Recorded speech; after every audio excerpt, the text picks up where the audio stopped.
called him a pedo protector. Protector. The video? There it is.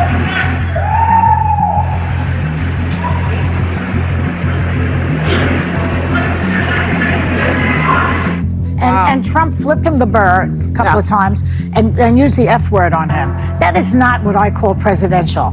I have never heard a president use the F word or flip the bird on an American citizen. An act of vulgarity or a heroic act of defiance? Stay with me, because this one is very interesting.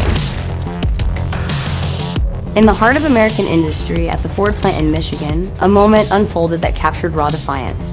President Donald Trump, amid the hum of machinery and the presence of working-class Americans, raised his middle finger toward a heckler. It was a gesture that shocked the establishment media, labeled as crude and unbecoming of a leader. Yet beneath the surface, it carried a deeper message. One of unyielding resistance against relentless attacks. That act was not mere vulgarity. It was a declaration. I stand unbroken. But before we get started, smash that like and subscribe button and be sure to comment your opinion. I will read and respond to them all. This gesture, known as flipping the bird, has ancient roots in human defiance against tyranny. Its story begins centuries ago in an era of absolute monarchs who ruled through fear and control. In the 1700s, European kings enforced oppressive systems designed to crush the will of the people. Heavy taxes stripped families of their livelihoods to fund extravagant courts and endless conflicts. Any word of criticism against the crown brought swift punishment, imprisonment, torture, or execution. Free expression was forbidden. Only praise for the ruler was tolerated. To prevent rebellion, these rulers disarmed the populace entirely. Swords, firearms, and other weapons were confiscated, leaving ordinary men and women defenseless. In response, the people turned to a simple yet effective tool. The longbow, crafted in secret from available wood and string. The bow became their last means of resistance, a weapon that required strength, skill, and, most importantly, the middle finger to draw the string and loose the arrow with precision.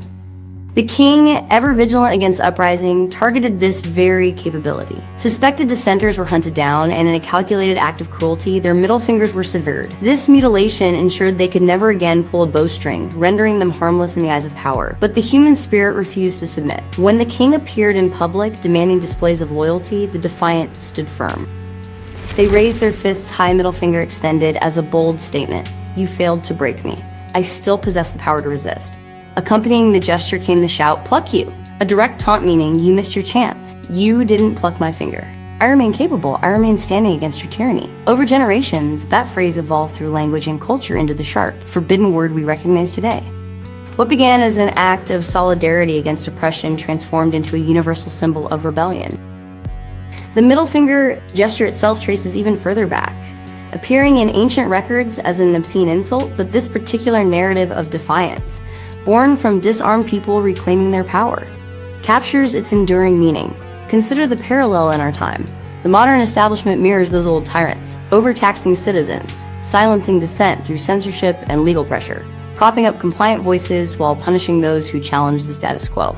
Donald Trump has become the primary threat to this system. They have deployed every weapon against him. Multiple arrests, uncontested charges, relentless accusations tying him to past scandals like Epstein, attempts to bankrupt his enterprises, campaigns to isolate and intimidate his supporters, and they even tried unsuccessfully to assassinate him multiple times, even a near miss being nicked in the ear by a bullet. History shows this pattern before. Lincoln and JFK were stopped for opposing the same entrenched powers. Yet he persists. In that Ford plant gesture, we see the echo of those long ago rebels. Trump himself has declared, "They are not after me, they are after you, but I'm standing in their way." This is the true power of the gesture. It is not about rudeness alone. It is about refusing to be silenced, refusing to be disarmed, refusing to bow.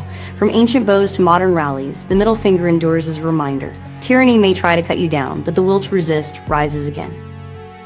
The history is clear. The defiance is timeless. And in moments like these, it lives on. And every time I see the clip of Trump flipping the heckler off, I think of that moment when Gandalf said to the dragon, "You shall not pass!" If this video woke something up in you, stand strong with AwakeYet. Like this video, subscribe, and drop a comment below to show the algorithms that small, truth-seeking channels like this one won't be suppressed. Flip the bird to the suppression to help us grow. And if you stayed all the way to the end, check out the emojis and find the middle finger, then post it in the comments along with your thoughts. Be strong, be informed, and be courageous. And I'll see you in the next video.